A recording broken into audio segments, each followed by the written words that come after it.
Bon, en tout cas, je suis super contente de t'accueillir, Aurélie, avec moi aujourd'hui.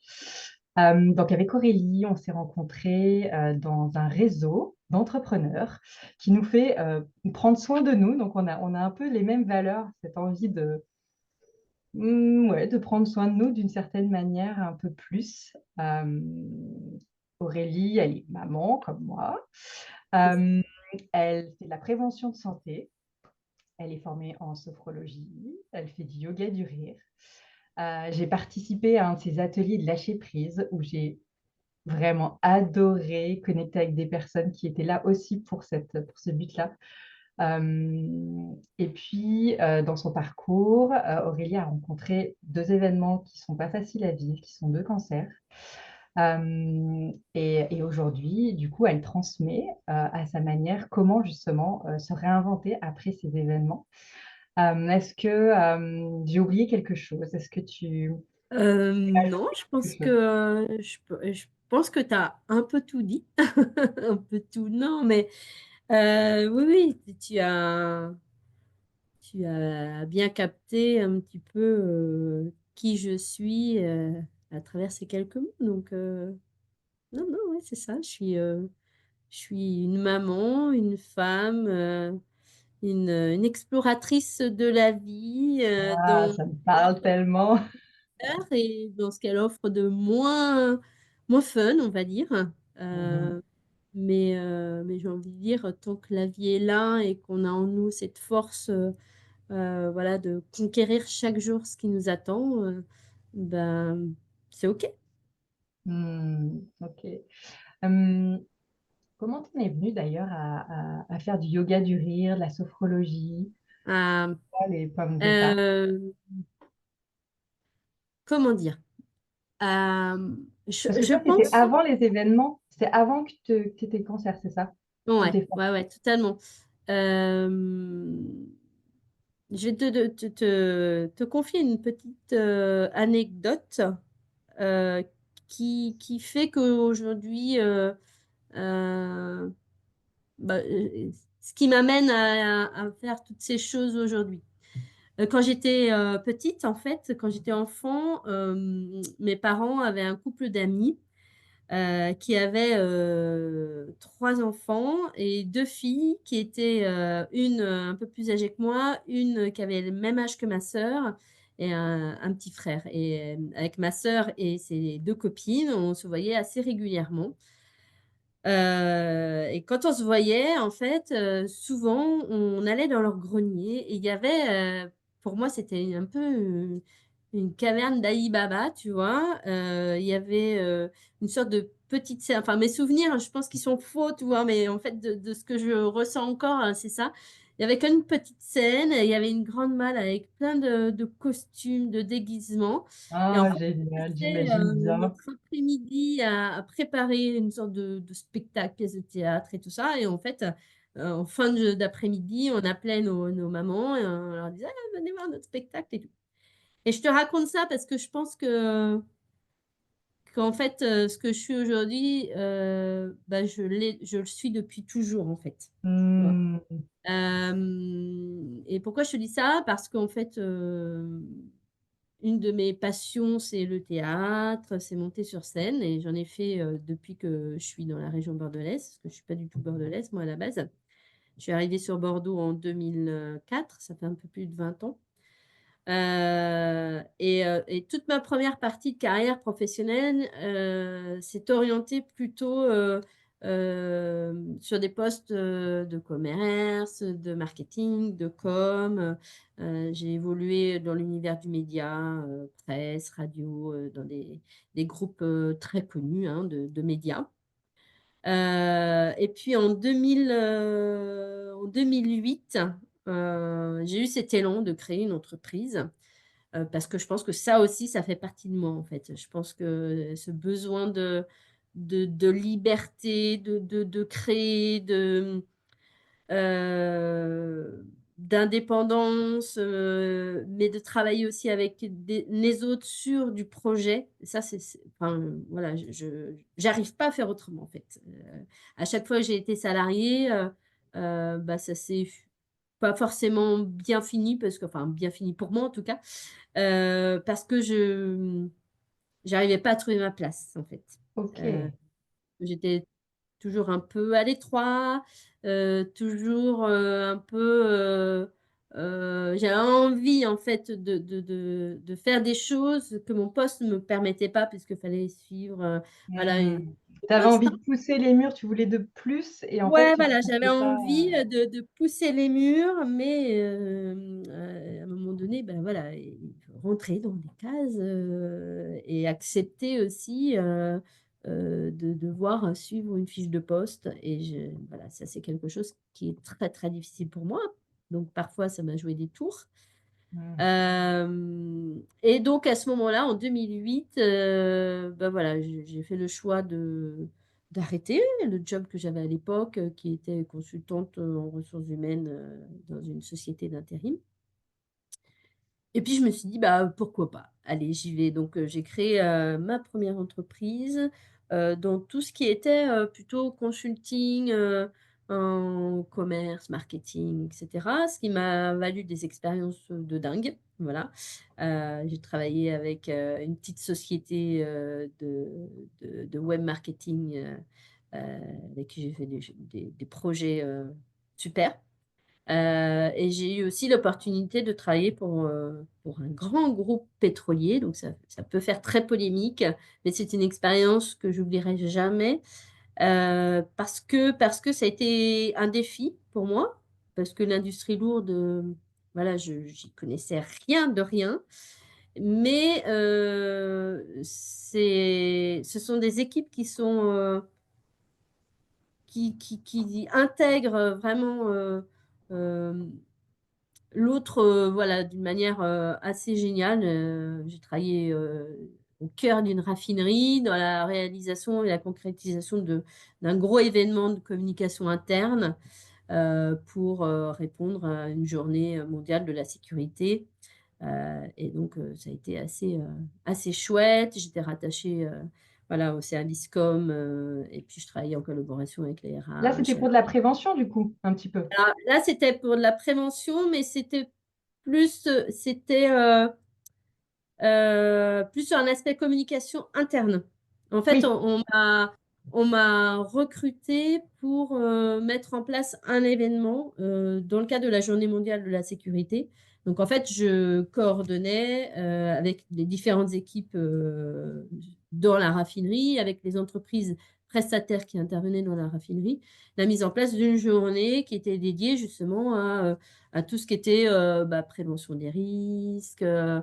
sécurité, La la sensibilisation. sensibilisation sur l'importance de porter des EPI, donc des équipements de protection individuelle, sur la sécurité en industrie lourde. Enfin bon, il y a des choses qui sont très techniques, mais en tous les cas, moi, je me suis éclatée parce qu'effectivement, j'ai appris plein de choses et ça a été un Hmm. défi parce que moi, c'est un univers que je connaissais pas et c'était quand même des grands pontes quoi, de l'industrie lourde. Donc, et, et en fait, j'étais rattachée pendant toute une période, pendant 2 mois sur le site. Donc, je vivais là-bas.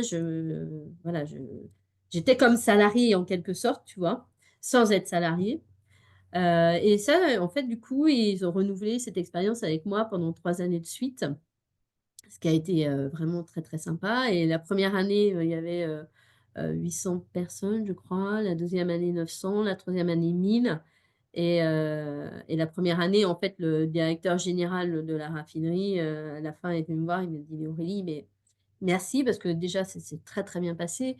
Et d'autre part, après, j'étais pas toute seule, hein. Attention, il y avait des équipes aussi en interne, de com, de RH et tout ça qui m'accompagnaient. Mais ma mission, ça a été celle-ci, en fait, hein. J'étais vraiment missionnée pour ça. Et il m'a dit, et moi, je l'ai pris comme un vrai, vrai compliment. Il m'a dit, mais en fait, on vous a, on vous a vu comme si vous étiez une salariée, en fait. Vous vous êtes approprié le sujet, vous avez été comme si vous étiez une personne de notre équipe vraiment. Et donc, merci parce que du coup, vous êtes imprégné de tout ce qu'on vous a dit, apporté et tout ça. Alors que l'industrie lourde, il y a des termes, je ne les avais jamais rencontrés. Et voilà. Et en fait, cette casquette d'entrepreneur, c'est aussi ça, c'est se laisser porter par des choses qui viennent à nous et qui nous mettent aussi dans le défi, mais qui peuvent nous révéler à plein de choses nouvelles et D'où à ton des ré- envie de changer? Comment? C'est après cette expérience que tu as eu envie de faire de l'entrepreneuriat? Non, non, non. En fait, si tu veux, j'étais déjà entrepreneur quand j'ai eu cette expérience-là. Ah d'accord, c'est pour ça que tu Voilà. dis que tu étais pas salarié. D'accord, Ouais, mais en fait, c'était effectivement, c'est par ouais, rapport à la sophrologie. ouais. Alors ça, c'est encore après. Encore En fait, après, après OK. cette expérience d'entrepreneur, j'ai eu une expérience où j'ai dû liquider mon entreprise parce que j'étais rendue OK. au bout de de physiquement, en fait, j'étais fatiguée, et puis porter des projets toute seule, bah, tu peux vite, à l'époque, j'étais célibataire, voilà, donc financièrement parlant, bah, il y a des jours où c'était très, très compliqué. J'ai vécu des choses pas très cool et pour autant, tu vois, quand l'entrepreneuriat est revenu me chercher, bah, j'y suis retournée. Parce que je pense que Tu as ça c'est en plus toi. fort que moi, voilà, tu vois? Et donc après cette expérience, en 2008 de tout ça, de ce début d'entrepreneuriat, j'ai quand même gardé mon entreprise jusqu'en 2011 et là j'ai dit: «Stop» en fait. Parce que j'étais rendue au bout, physiquement, financièrement parlant et cetera. J'ai dit: «Non, je peux plus continuer comme ça, quoi». Parfois, tu vois, il Et tu dirais que y a tu des t'es choses. beaucoup donné? Tu as beaucoup Ouais. donné à ce moment-là? Ouais, ouais et j'ai pas su me préserver, j'ai fait des erreurs stratégiques aussi et donc du coup, je dis: «Bon OK, c'est soit je lâche et on verra, soit je lâche pas, mais comment je vais finir, quoi?» Donc là, j'ai eu un petit peu de lucidité, et là j'ai dit: «Bon allez, je vais reprendre un petit job de salarié pour un peu, restabiliser tout ça, me refaire un petit peu, voilà, physiquement aussi, hein, et là, j'ai commencé à travailler, pour des écoles. Donc on m'a recrutée d'abord en tant que formatrice, donc j'accompagnais les étudiants, en fait, sur des cours, de BTS communication, et puis aussi, de bachelor et de master en gestion de projet, communication, plan média et cetera. Et puis au bout d'une semaine, ça s'est fait assez vite, le directeur du campus pour lequel je bossais à l'époque, a voulu me voir et m'a dit: «Non mais écoutez Aurélie, votre profil là, votre CV, j'ai vraiment envie de vous proposer autre chose» parce que enfin, il voyait bien que j'allais m'y ennuyer en fait. Et là, il m'a proposé un poste de conseillère en formation. Donc j'avais la double casquette pendant quelques mois parce que j'allais pas laisser tomber non plus les étudiants, hein. Donc en fait, j'avais cette double casquette de formatrice et en même temps conseillère formation et puis, quelques mois après, quand les étudiants ont fini leur cursus, j'ai pris, à 100 de temps, ce job et là, j'y suis restée, 4 ans et puis donc ça, c'était vers 2012 et en 2015, un matin, j'ai pas pu me lever, en fait, j'ai pas pu aller au travail. Voilà. Parce qu'à l'époque, alors ce groupe, d'écoles, supérieures, c'est un groupe, voilà, qui est assez connu, en France et à l'international. C'est un groupe, privé. Et moi j'ai besoin de sens en fait et j'ai besoin, dans ce que je fais de me regarder dans le miroir, et en fait, bah, à la fin de cette expérience, je j'arrivais plus trop en fait à me reconnaître dans ce qu'on me demandait, à me regarder dans le miroir, à regarder les familles qui venaient vers nous pour, bah, laisser leurs enfants en fait, faire ces formations qu'on proposait. Moi, je le voyais comme plus mon job, je le voyais comme accompagner les étudiants à intégrer nos formations, mais au-delà de ça, c'était, à se découvrir, à découvrir leurs talents et à devenir autonomes dans leur insertion professionnelle. Mais la réalité des faits, c'était que pour l'entreprise, c'était du business et qu'il fallait remplir les classes pour remplir les classes et voilà. En accord avec ce que toi, Voilà, tu moi, as des j'étais pas en valeurs que tu accord partageais. totalement avec ça. Ouais. Ok. Donc du coup, il y a un matin où voilà, et puis je commençais un peu à m'ennuyer, à être à l'étroit. Et puis moi, j'avais toujours en parallèle cette passion pour le théâtre. En fait, quand je suis arrivée à Bordeaux en 2004, j'ai trouvé une petite troupe amateur et depuis, ça me suit un petit peu tout ça. Je toujours qu'un amateur. Et donc, je faisais du théâtre en parallèle. Et puis, du coup, je m'intéressais à justement, parce que le théâtre, on joue un rôle, on fait un petit peu semblant, on met des masques, etc. Et je m'intéressais justement, parce que même si plus jeune, je pense que j'étais un petit peu dans une certaine mélancolie, une certaine tristesse, voire un certain pessimiste. Bah, au fur et à mesure de ma vie, il y a cet optimisme, voilà, qui s'est intégré à moi parce que c'est comme ça. Et je me suis intéressée justement au sourire, au rire et puis dans mes recherches, voilà, j'ai trouvé le yoga du rire, donc je m'y suis intéressée un petit Ok. peu, Hmm. voilà. Hem et donc en 2015, donc j'ai fait ce burn-out, je ne sais pas trop.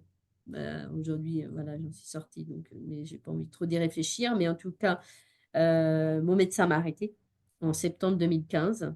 Je suis allée chez mon médecin, ce jour-là et j'ai dit: «C'est simple en fait». Puis j'avais quand même, hem, mon directeur de le mon directeur avait changé, j'arrivais pas forcément à être sur la même longueur d'onde, on n'arrivait pas à communiquer, lui et moi. Et donc, Hmm. je vais voir mon médecin et je lui dis: «Écoutez, c'est vous qui allez prendre la décision, hein, mais c'est simple, si vous ne m'arrêtez pas, demain, il est fort probable que j'aille dans le bureau de mon directeur et que je lui mette mon pain sur, son visage, en fait, pour parler, Ok. Tu avais du mal et à donc là, il m'a communiquer dit: avec «Non, non, lui et on va ouais, ouais. on va peut-être pas aller jusque-là», mais j'étais rendue au bout, en fait, C'est quand même de super lucide, du coup.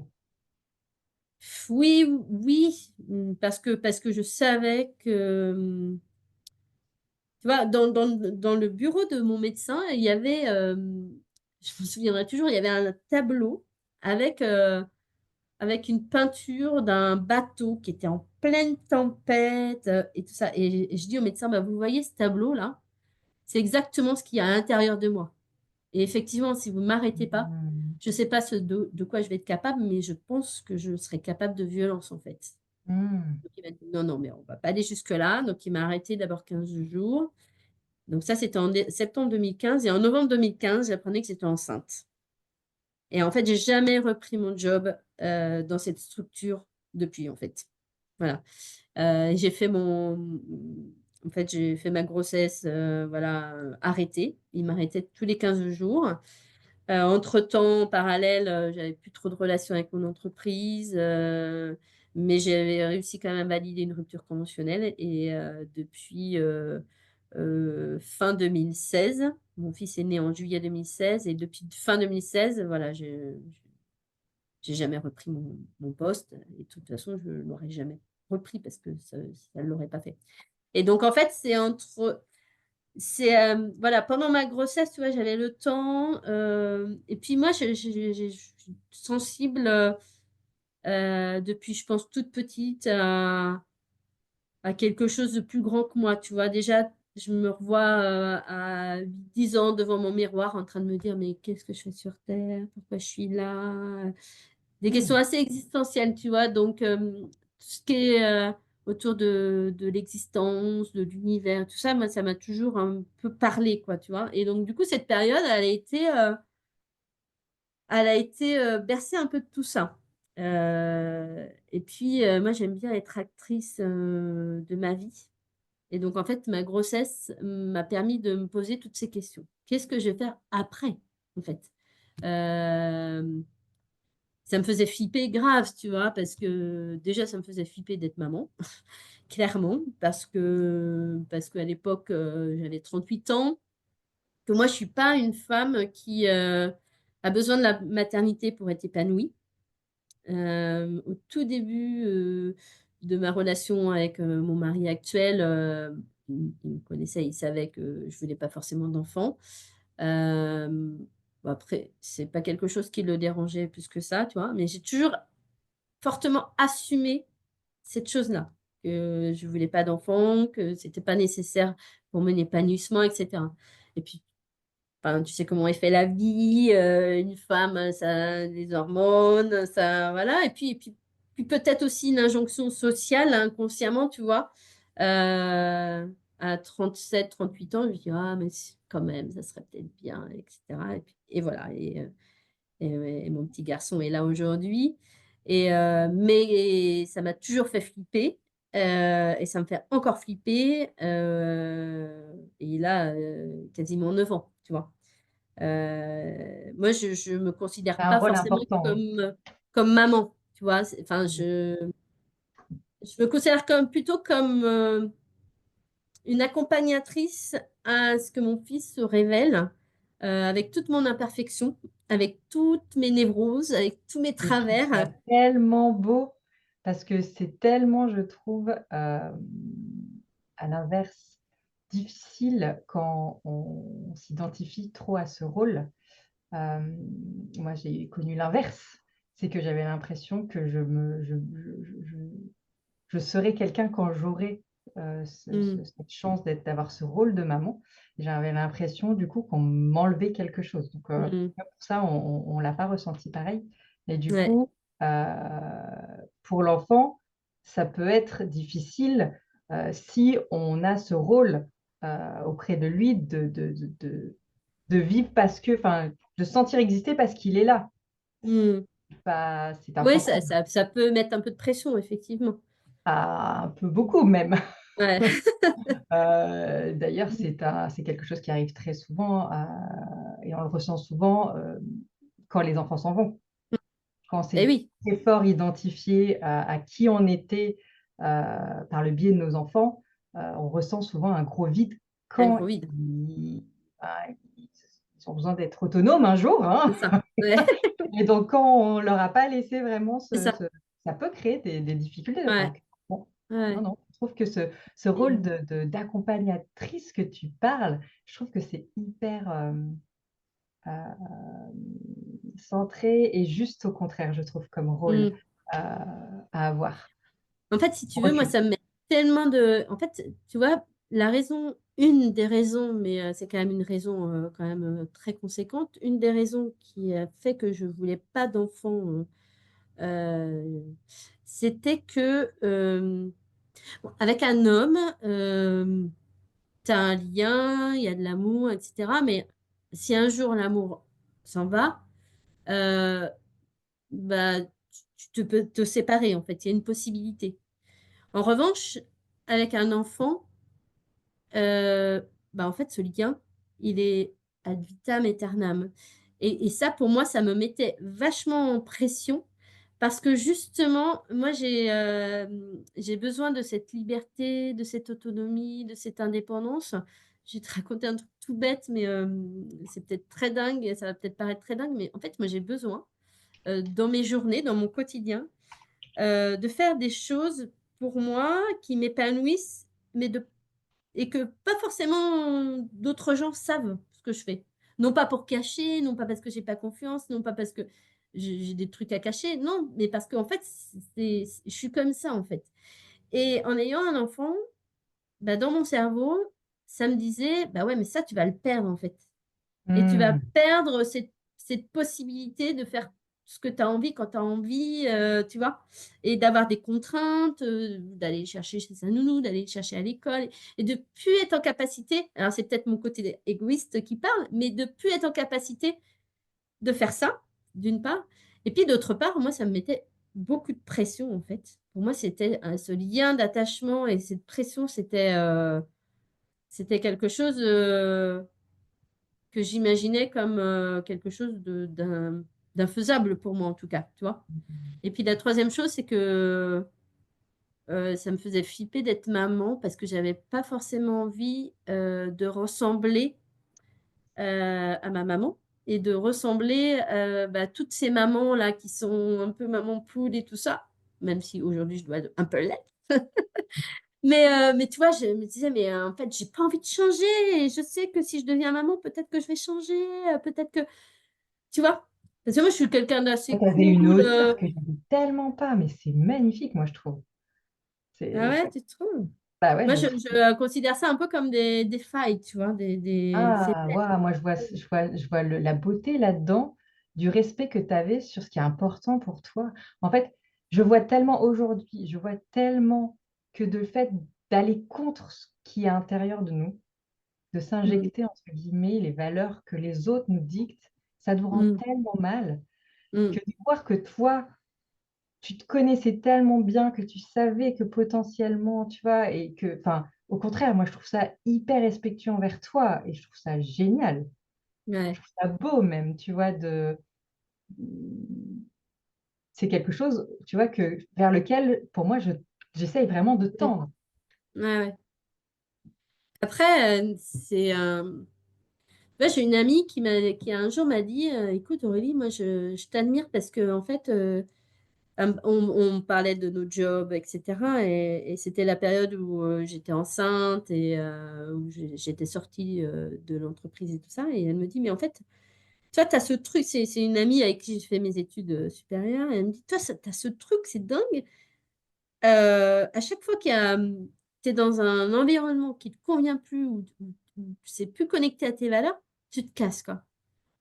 Je dis: «Ouais, ouais» et en fait, c'est là où j'ai réalisé effectivement, où j'ai commencé à prendre conscience parce que je n'avais pas du tout conscience et dans ce que tu me dis, c'est aussi moi je prends conscience de parce que en fait, Mmh. voilà, je me pose C'est une jamais en me question, disant, tu vois? en tout cas de ce que C'est un peu intuitif, c'est un peu naturel, mais c'est je fais que exactement ça.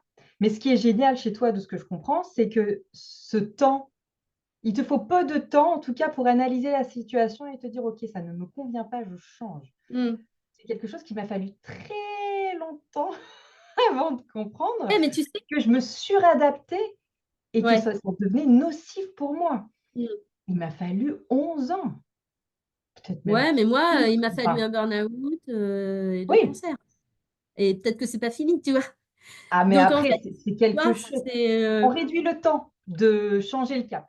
Je pense qu'en fait, on peut se tromper dans le lieu où on va. Le tout, c'est d'avoir suffisamment de warning mmh, ou de hauteur pour se dire: «OK, ça me convient, ça me convient pas». mmh, Et effectivement, si on n'avait pas traversé peut-être ces moments où on a ressenti ce désalignement qui a fait qu'on a bougé, du coup, maintenant, on va bouger plus vite. Enfin, c'est en mmh. tu sais que de toute façon, sinon la vie te ramène ce que tu as besoin pour jusqu'à ce que tu Mais comprennes. c'est ça, c'est C'est exactement ça. ce que je comprends en tout cas entre les Ouais, lignes. ouais, ouais. Mais et tu vois, aujourd'hui, mon petit garçon, il a quasiment 9 ans, mais chaque jour, que je vis avec lui, bah, c'est chaque jour des questions, une remise en question. Alors parfois trop, tu vois? Parce Mmh. que je suis comme ça, je suis très cérébrale, je suis très: «Est-ce que j'ai bien fait? Est-ce que ces mots que j'ai dit, c'est bien?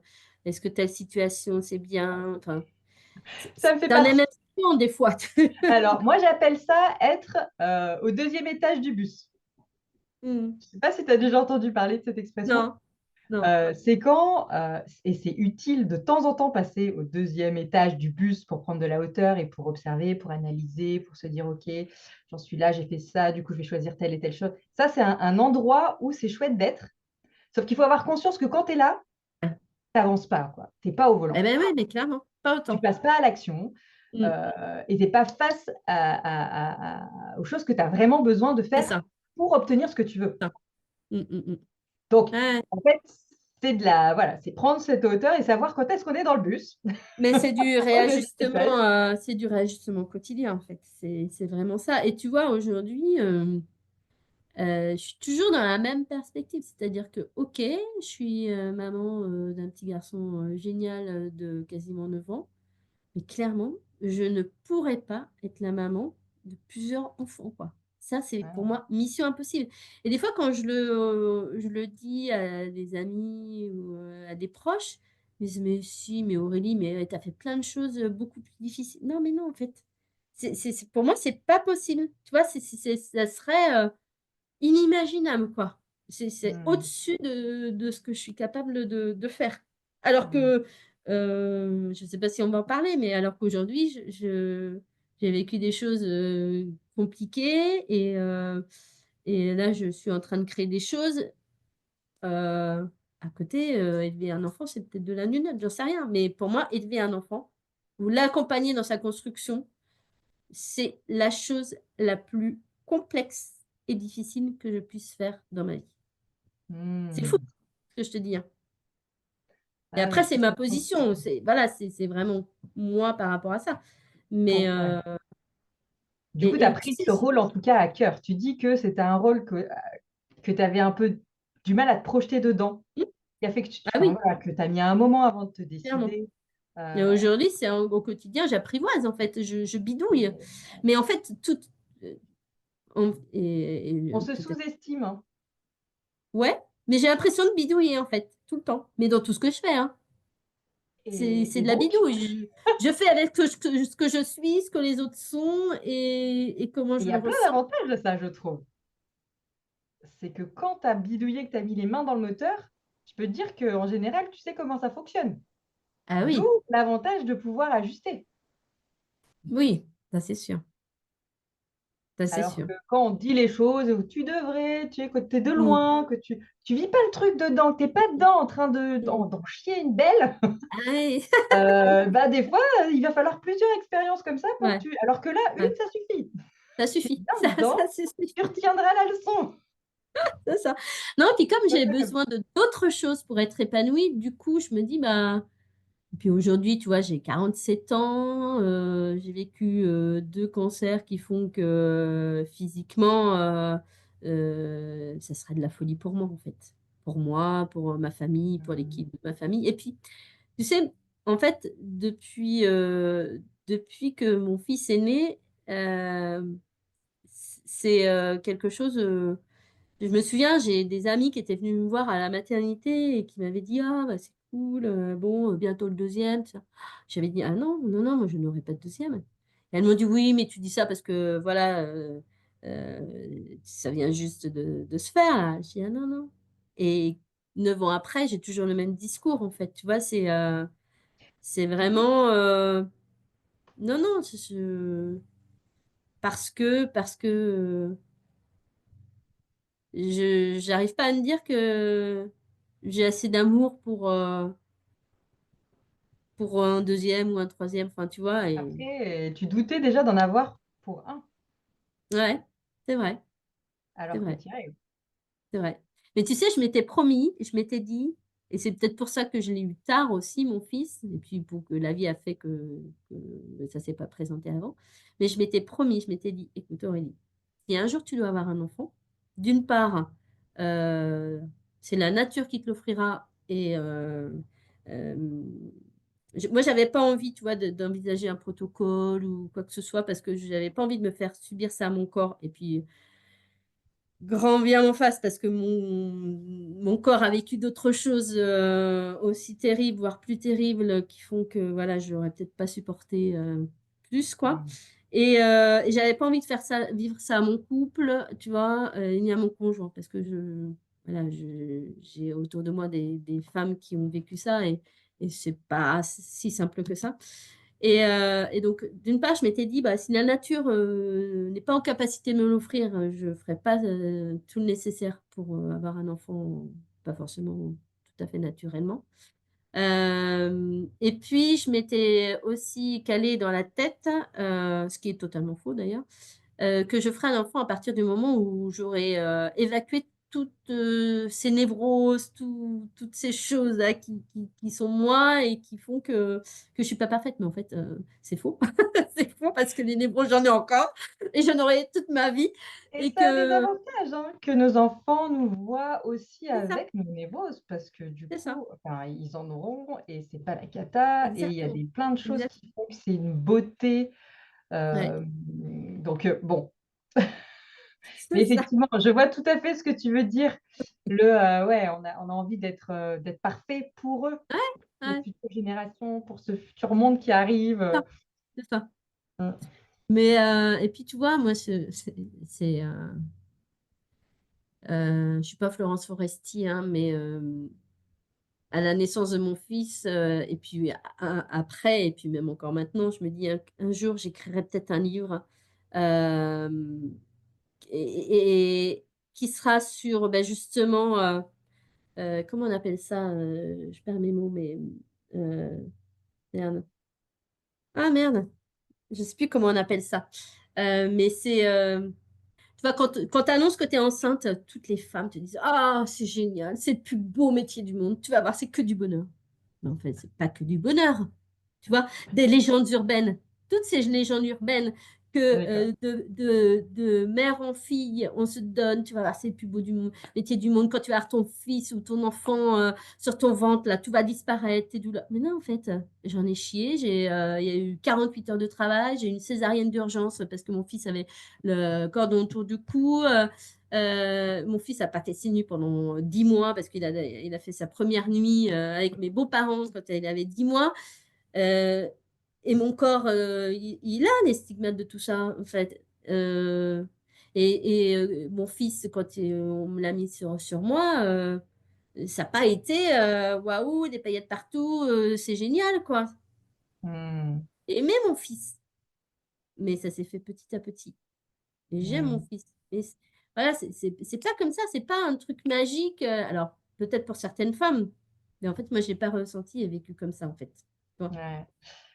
C'est, et aujourd'hui, je l'assume, je le dis parce que ça peut aussi, Ça tu peut sais, aider celles qui fantasment le truc que ça va être tout. Si, oui, si, et puis il y bien a tellement seul. d'injonctions, tellement, tu vas voir, quand tu seras maman, il va se passer tellement de choses, mais en fait, bah, c'est pas cool, quoi, c'est pas toujours très cool, tu Non, vois, quand tu dors pas pendant des jours et des jours, bah oui, euh,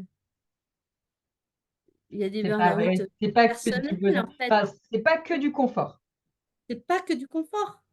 C'est beaucoup d'amour, c'est aussi beaucoup de joie, mais c'est aussi, voilà, quand ils sont à l'école, il y a d'autres choses. Il y a, tu vois, et, euh, et ouais, il y a un peu de légende urbaine, tu vois. Il y a des choses qu'on dit pas. Mhm. Et moi, je suis un peu comme ça, c'est-à-dire que je suis un peu le poil à gratter et j'aime bien dire les choses telles Ouais. qu'elles sont, quoi. Après, il y en a Vraies. qui le vivent comme des paillettes. Moi, ça a été un Et, truc de et oui, dingue. mais voilà, c'est ça. Donc, en fait, le truc, c'est de pas se projeter, de pas. Enfin, on ne sait pas en fait comment ça va se passer. On ne sait pas, en Quelle fait. attente on en a, et je te rejoins, où c'est bien d'être au clair avec les attentes qu'on a. Hmm. Parce que plus on vise haut, et plus bah, des fois la déception peut être grande. Ouais, et puis peut-être que faut pas avoir d'attente, en fait, tu vois. Ah, c'est ça, exactement. Bah, Là. c'est le secret du bonheur, hein, pour Et moi. se dire, bon, bah, ok, je vis ça, il y a de la confort, il y a du confort, euh, mais c'est aussi s'observer, se dire, bon, bah, voilà, comment je l'ai vécu ça et pourquoi je l'ai vécu comme ça. Parce qu'en Mm. fait, ce que je te dis, enfin, moi, comment je l'ai vécu, c'est que ça vient révéler des choses aussi, tu vois, en moi. Forcément. Et aujourd'hui, parfois, face à mon fils, je suis pas toujours très à l'aise parce que ça renvoie aussi des choses de moi, en fait, tu vois. Euh, et c'est sans doute à accepter, en fait, et puis à aller regarder ou pas, je sais rien. Mais en tous les cas, Mm. voilà. Et puis, enfin, moi, ce qui est important aussi, c'est d'être dans quelque chose de vrai, quoi, tu vois, euh, Ah, mais pas c'est porter ce pas toujours masque, facile, tu vois, hein, ce qu'on parce que, connaît parce que tu bien. fais avec ce que tu es, avec ce que ton enfant est, avec tes Sachant, vulnérabilités, tes faiblesses, tes sachant que, forces, et que... en plus, une des grandes difficultés que je vois, c'est que dans nos enfants, on se voit Hmm, beaucoup. Et toutes bien ces sûr. parts qu'on n'aime pas de nous, Hmm, ces choses qu'on rejette de nous, plus nous, on les a bossées pour arriver à les embrasser, et à voir la beauté aussi que ça représente d'être hmm. ainsi, plus on aide nos enfants à l'accepter aussi. Ah bah oui. et ça a pas de prix, C'est ça. heu et c'est Et là où accepter, de se tromper aussi, en fait. Tu vois? exactement, C'est tout c'est à fait. ça la vie, c'est l'apprentissage, je pense qu'on est toute notre vie en apprentissage, en fait. Ouais, mais Et il y a plein de moments où c'est dur pour nous de se dire qu'on est en apprentissage. ouais, c'est clair. Et Dire: comme «Ah je non, mais attends, ça fait, tant de temps que je suis maman, ça devrait être facile non, là, c'est bon?» non, Alors au bout même du quand au nos bout du enfants sont 1er, grands, 2e, enfin, 3e ou moi je pareil pour les femmes, hein. je vois à travers, mes parents, je pense que même à 47 ans, bah, ils se plantent, moi je me plante en tant que fille, enfin tu vois? C'est mais dans toutes les Mais relations, ça, il y a tu pas vois? de Avec linéarité. avec ton frère, tu as enfin moi je sais qu'avec ma sœur, mon frère, je pense qu'il y a des moments où je suis complètement à côté de la plaque. On bidouille en fait. On bidouille parce qu'on fait comme on est, avec le moment qui est mais malheureusement en fait le passé, bah, on n'a pas la main dessus, le futur non plus. La seule chose sur lequel on a la main, c'est le présent et c'est l'action du présent qui va faire que ton futur, il va être, plus ou moins en cohérence avec ce que tu es, quoi. Ouais. Hem, donc tu nous as parlé donc de ton burn-out, du coup, on en était là. Du coup, Mmh. c'est à partir de là que tu t'es formée après en sophrologie? Ouais, parce que pendant ma grossesse, bah, voilà, je me suis dit: «Qu'est-ce que je vais faire? Nin nin» et donc déjà avant d'être en burn-out, je faisais des recherches, tu vois, sur le yoga du rire, et Mmh. puis après cette rupture conventionnelle, je me suis dit: «Bon OK». Tu vois, cette expérience avec les jeunes, j'avais remarqué plein de manques, de failles, et je me disais: «Il y a quelque chose à faire sur l'accompagnement des jeunes, quoi, pour qu'ils se révèlent Mmh. à C'est eux-mêmes», tu vois? Et je me suis dit: «Bah, tiens, ça pourrait être cool que je me forme à des outils pour ensuite» et j'avais toujours en moi, ce côté j'entreprends, je crée un projet et cetera. Pour ensuite, bah, justement créer un projet autour de l'accompagnement des jeunes, et cetera et cetera. Et donc mon fils est né en 2016 et puis en 2017, je me suis dit: «Bon OK, allez, je me forme au yoga du rire et puis, je me forme à la sophrologie». Parce que ça me parlait, parce que, tu as voilà, fait les j'aimais 2 ça. formations en même temps? Et donc en fait, j'ai fait ma formation de yoga du rire en avril 2017 et j'ai commencé ma formation de sophrologue en mai 2017 et j'ai voulu une formation, longue et reconnue titre RNCP, donc mis par le ministère du Travail.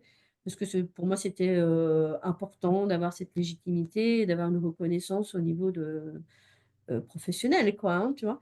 Et OK. donc du coup, j'ai fini ma formation de sophrologue en mai 2019. Et j'ai eu mon titre, RNCP en septembre 2019. Et en 2018, moi je suis très internet, réseaux sociaux, enfin bon bref, donc j'avais mis, quelques posts et quelques infos Avant sur les d'avoir ta certification, tu parles? ouais, parce que comme j'avais ma certification d'animatrice en agréée en yoga du rire, OK, je tu as m'étais mise commencé sur des sites, tu vois? Et en fait, il y a des entreprises qui venaient à moi pour animer des ateliers de yoga du rire. Et donc là, j'ai dit: génial. «Bon, OK, mais je ne peux pas faire On en ça a tellement n'importe comment». besoin. Voilà, c'est ça, je peux pas faire ça non n'importe comment non plus. Si demain je veux facturer, bah, voilà. Donc là, j'ai recréé une entreprise. Voilà. D'accord. Et sous une autre forme, parce que ma première entreprise en 2008, tu vois, il y a 10 ans d'intervalle, 2008-2018. J'ai jamais cherché à comprendre, ces chiffres, mais bon, ça a forcément une signification. Ouais. Mais donc ma première entreprise, j'avais créé en SARL et la deuxième, bah, comme j'avais, voilà, des droits au chômage assez confortables et cetera et que je voulais pas perdre l'entièreté de mes droits, je recherchais un petit peu, de manière légale, ce que je pouvais faire pour justement, maintenir ces droits tout en testant mon projet, en ayant une sécurité, hein. Et donc j'ai fait le choix d'aller vers, un accompagnement, dans le cadre d'un contrat qui s'appelle un contrat CAP par une coopérative. Et donc j'ai fait 1 an comme ça et puis au bout d'1 an, moi j'avais plus de droits donc je dis: «Bon bah OK, bah maintenant, j'ai plus rien à perdre, je vais me mettre auto-entrepreneur». Tu as enlevé le filet. Ouais, j'ai enlevé le filet. Et voilà, et depuis 2018, je me dis, ni sophrologue, ni animatrice en yoga du rire, parce que ça va bien au-delà de ça. Tu parles de prévention de santé, c'est ça? Voilà. Pour moi, je fais de la prévention santé. Tellement. Et puis, bon, il y a ces deux événements de santé qui font que ça prend aujourd'hui une autre dimension. Parce qu'effectivement, en 2021, au sortir du Covid, on m'a annoncé un cancer du sein. Donc, j'ai eu chimio, radiothérapie, tuméroctomie. Donc, la tuméroctomie, c'est non pas une ablation, mais c'est une opération où on enlève la cellule cancéreuse. Et dans mon malheur, j'ai eu de la chance parce que bon, il faisait 18 millimètres, assez agressif, hein, de degré 3 sur 4. Mais mes ganglions n'étaient pas touchés. Et donc, du coup, on m'a fait de la chimio, de la radiothérapie et de l'hormono pour vraiment, c'était un cancer hormonodépendant, euh, pour prévention, en fait, pour prévenir une récidive potentielle. Donc voilà, donc j'ai vécu ça toute l'année 2021, puisque le diagnostic est tombé le 2 avril 2021. En parallèle, moi j'aime bien m'engager, donc j'ai été élue, enfin j'ai vécu une campagne électorale départementale au même moment, enfin bon bref. Et puis fin 2021, tout s'apaise. Le 31 décembre 2021, on se marie avec mon mari. Notre petit garçon avait 5 ans à ce moment-là.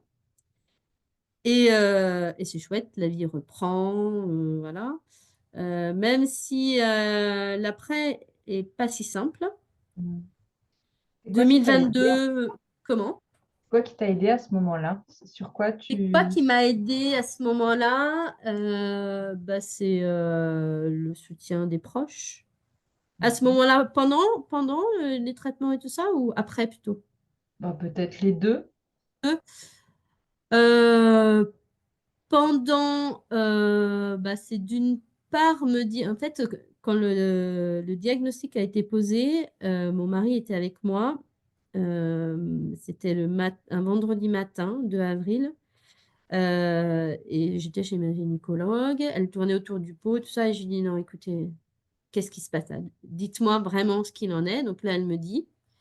Donc mon mari me prend la main et il serre fort ma main. Et là, j'ai les larmes qui coulent et je dis, oh putain de merde. C'était pas du tout le bon moment, mais il n'y a jamais de bon moment en fait pour ce genre d'annonce, tu vois. Et là, la gynécologue m'explique, voilà, et tout s'est enchaîné très très vite en fait. Donc en fait, tu n'as pas le temps de te poser, de dire, bon, qu'est-ce qui m'arrive? Voilà, donc l'après-midi, j'appelle le chirurgien que m'avait recommandé ma gynécologue. Il me donne un rendez-vous pour le 7 avril, tu vois, 2 avril, 7 avril. Le 7 avril, il me dit, bah, est-ce que vous êtes disponible le 15 avril? Je vous opère le 15 avril. Je dis, OK. Notre petit garçon était en vacances chez ses grands-parents. J'ai dit, OK, on profite de son absence pour faire tout et puis on verra après. Donc ça s'est véritablement enchaîné. Et puis moi, en parallèle, j'étais effectivement sur un projet aussi de campagne électorale. Donc voilà, il fallait que je l'annonce à l'équipe. Il fallait que je vois si l'équipe voulait poursuivre avec moi parce que moi, il était hors de question que ça m'arrête, tu vois. J'étais dans cette perspective, quoi. J'avais mon entreprise, cette élection. Non, en fait, c'est pas un petit cancer de crotte, là, qui va m'arrêter. Donc Euh, ta vision de continuer à être dans l'action, dans tes ouais, projets. ouais. euh, Tu sais, quand on me l'a annoncé, j'ai vite fait des recherches sur Internet, mais justement sur l'après, bon, ça m'a permis en fait de faire croire à mon cerveau que j'avais encore la maîtrise de tout alors que j'avais la maîtrise de plus rien, ah, tu hmm. vois. Et le fait d'être en action et de me projeter sur l'après, c'était aussi un moyen de me dire, OK, bon, je fais ce qu'il faut à faire et puis après, c'est bon, on n'en parle plus, basta, tu vois. Et je continue mes actions en parallèle parce que du coup, ça va me faire sortir. Et en fait, c'est les autres qui donnent un regard, qui te dit, ah non mais Aurélie, c'est grave ce qui t'arrive, faut te reposer, reste chez toi, faut peut-être Ah. t'arrêter, Ils sont tu vois. déconnectés de la situation que tu vis toi. Ils sont pas dans le cas que tu vis Ben, toi. en Donc, fait, ils sont pas dans ce dont tu as besoin toi, ils sont dans une projection de ce que eux, ils seraient eux, ils potentiellement. pensent. Eh ben oui. Voilà. Hmm. Ouais. cancer, ah non, mais c'est très grave, donc chez toi, tranquille, mets-toi en arrêt. Mais non, en fait, oui, c'est grave. Pour autant, j'ai besoin, moi, d'être en lien avec les autres. J'ai besoin d'être en lien avec des activités. Tu vois, parce qu'en fait, sinon tu restes chez toi et puis tu déprimes, en fait. Tu dirais qu'à ce moment-là, la grande connaissance de ce dont tu as besoin, de te connaître justement, ce que tu nous parlais tout Mmh. à l'heure, que tu reconnaissais ce dont tu avais besoin, ça t'a aidé. Là, pour le Inconsciemment, coup, oui. ouais. Même sur le coup, j'étais pas consciente, en fait, de tout ce qui se passait dans ma tête et de ces mécanismes qui sont intégrés en moi, tu vois? Mm. Mais effectivement, oui, mais en plus, c'est rempli de frustration. C'est aussi beaucoup de colère parce que tu te sens pas forcément compris, parce que quand l'autre te dit, enfin l'autre, c'est un grand autre, Mm. hein, tu vois? Quand les autres te Mm. disent: «Ah mais c'est grave, tu devrais te reposer, prends soin de toi». Déjà prends soin de toi, moi je peux plus l'entendre, quoi. Enfin, ça veut dire quoi, tu vois? Puis ça veut dire Comment je quoi? Comment je fais comment pour je prendre prends soin soin de de moi? moi? Ouais. Enfin, prendre soin de moi, c'est aussi aller à l'extérieur, c'est aussi faire des activités, c'est aussi rencontrer des gens, tu vois? C'est aussi me montrer telle que je suis avec mes vulnérabilités, tu vois? Mm. Parce que quand tu as de la chimio, bah, oui, tu peux perdre tes cheveux, pas forcément, mais tu peux perdre tes cheveux donc moi, j'ai fait le choix, ma sœur est coiffeuse, donc elle est venue me raser la tête et tout ça. J'ai fait le choix très, très vite de garder le crâne rasé, sans bandeau, sans perruque, parce que c'était ma manière aussi, de dire: «Bah, voilà, la prévention santé, c'est aussi ça et ce qui m'arrive aujourd'hui, bah, ça peut t'arriver à toi». Et donc en fait, c'est intégrer la différence aussi, parce qu'à un moment donné, tu es différente, tu as plus de cheveux, bah, forcément tu es différente, en Mm. fait, tu vois? D'ailleurs, c'est à ce moment-là que tu as demandé à Sandra, la photographe, de t'accompagner C'est pour t'aider. fin 2021 en fait. Sandra, on s'est rencontrés, Tu peux parler un courant petit peu, de parce que moi je sais un petit peu enfin voilà, ce que vous avez fait toutes les deux. Tu peux en parler un petit peu parce que je trouve ça, ouais, enfin, bien sûr. Sandra, en fait, on s'est rencontrés parce que, bah, c'était, attends, c'est en fin 2022 ou fin 2021? Heu Je sais plus, enfin bon, peu importe. Mais en fait, on s'est rencontrés parce qu'elle était présente lors d'une, journée, cocooning, entre mère et fille, en fait. Et avec ma sœur, on a offert, une après-midi à ma mère pour son anniversaire, donc on était toutes les 3. Et en fait, on a échangé, et ça a bien matché avec Sandra qui est photographe. Et elle nous a j'adore. prises en photo, sur le moment, toutes les 3 et j'ai aimé en fait ce qui est ressorti de cette photo et cette sensibilité qu'elle avait et fin 2021, on a fait une session de photos, justement avec le crâne, rasé, et cetera, et on a renouvelé l'expérience pour, mon 11e cancer qui était là très, très grave pour le coup, C'était quoi ton en intention du coup à ce 2023. moment-là? C'est quoi De mon intention à ce moment-là? C'était de peut-être, je te dis ça avec du recul parce que sur le moment, je savais pas trop en C'était fait, tu vois? instinctif? Enfin, c'était Ouais, c'était c'était un peu quelque chose qui t'appelait? instinctif, c'était quelque chose qui me faisait envie, Sandra, voilà, c'est une personne, que j'aime beaucoup et et voilà, j'avais envie en fait, c'était une envie. Mmh. Moi OK. je me laisse beaucoup porter par ça, par mon cœur en fait, et je réfléchis après.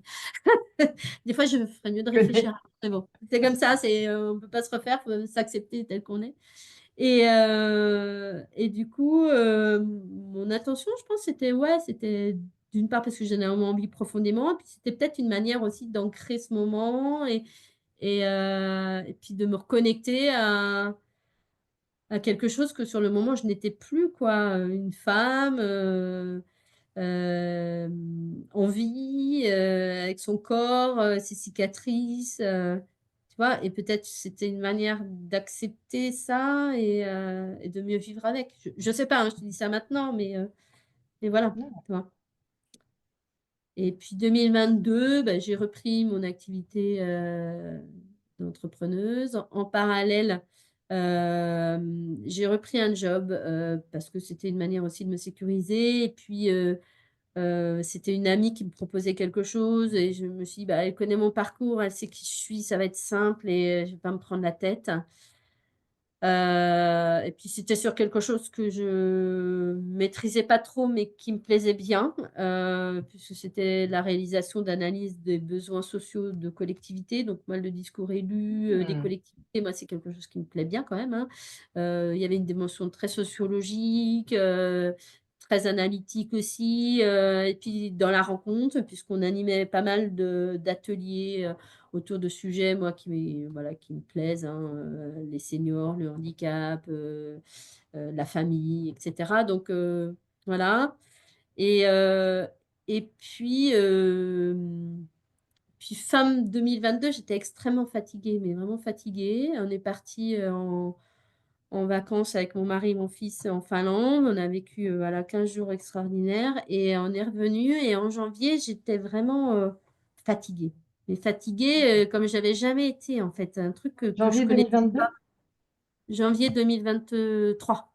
3. Ok, donc il y a un Ouais, an après ta ouais, un rupture. an à peu près. Ouais, un an à Ok. peu près. Et là, donc je vais voir mon médecin traitant, mais bon, pas plus. Voilà. Et là, je me dis, bon, je vais prendre rendez-vous avec mon oncologue. Parce que quand même, voilà. Et puis en fait, j'avais début 2022, j'avais commencé mon traitement d'hormonothérapie, puisque quand on a un cancer hormonodépendant, enfin un cancer du sein hormonodépendant, souvent on prend un traitement qu'on appelle de l'hormonothérapie pour stabiliser un peu les hormones, pour permettre de pallier d'éventuelles récidives. C'est de la prévention, hein. Et en fait, ce traitement peut engendrer des effets secondaires de fatigue, de mal musculaire, articulaire, voire de dépression, de déprime. Et Ok. j'étais un peu là-dedans T'étais quand au même, tu courant? vois. Et tu étais au courant de Oui, ce... oui, oui, oui, Ok. j'étais au courant. J'étais au courant. Donc, je vais voir mon oncologue. Enfin, j'essaie de prendre rendez-vous avec mon oncologue, sauf que mon oncologue dit titulaire n'était pas disponible. Donc, on me donne un rendez-vous avec un autre oncologue, puisque je voulais quand même avoir un rendez-vous. Et j'arrive devant l'oncologue, je lui explique qu'il ne me connaît pas, donc voilà, il n'a même pas mon dossier sous les yeux, donc je lui explique ce qu'il en est, nanana, et il me dit, oh là là, on connaît très bien, c'est les effets secondaires de l'hormonothérapie, faites un peu plus d'activité physique adaptée, donc déjà, tu culpabilises, allez, autoflagellation, ah, je fais pas assez de sport, voilà, et Ça, c'est puis ce que tu te dis, tu je vais vous ressens ça présenter. à ce moment-là?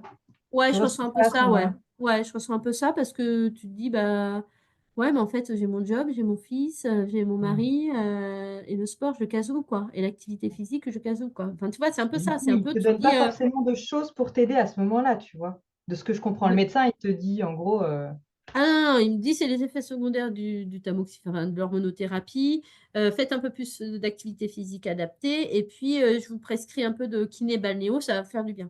Donc, tu repars avec ça à la maison. Donc, je prends rendez-vous avec le kiné, je fais de l'hormone, du coup, j'y vais à vélo, ça me fait faire un peu d'activité physique adaptée. Et je me dis, bon, avec ça, ça devrait aller.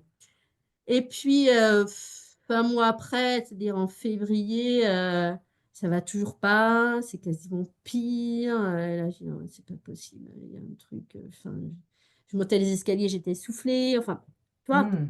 Et donc là, toujours ma petite voix qui me dit, non, mais il y a un truc qui va pas, il y a un truc qui va pas.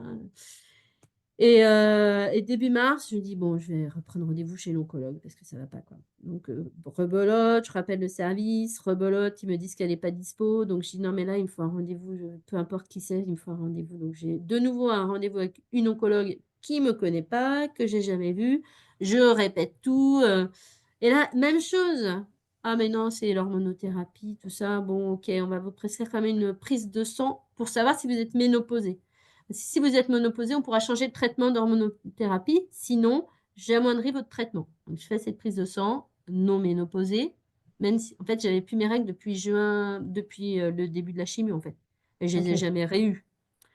Et, euh, et donc là, quelques jours après, elle m'envoie une ordonnance avec le traitement d'hormonothérapie un peu amoindri parce qu'effectivement, je n'étais pas ménopausée. Et ça reste là. Et le 14 mars 2023, je ne sais pas ce qui se passe dans ma tête. Je me dis, c'est pas possible, je ne veux pas rester comme ça. Donc, je prends mon ordonnance, parce que j'avais une ordonnance de mon oncologue titulaire pour un contrôle de suivi au mois de mai 2023. Je prends cette ordonnance et je vais faire la prise de sang au labo. Me demande pas d'où ça vient, pourquoi, c'est vraiment un truc voilà, qui m'est tombé dessus comme ça en disant, vas-y. Et le lendemain, le mercredi 15 mars 2023, mon mari exceptionnellement était en off parce qu'on avait un rendez-vous l'après-midi ensemble. Barnabé allait à l'anniversaire. On m'appelle, donc la clinique où je suis suivie. Et là, on me Mhm. dit, écoutez, on aimerait bien vous voir parce qu'il y a des choses qui ne vont pas sur votre prise de sang. Et pourquoi vous avez fait cette prise de sang? Qui vous l'a prescrit? Je dis, bah, c'est mon onco.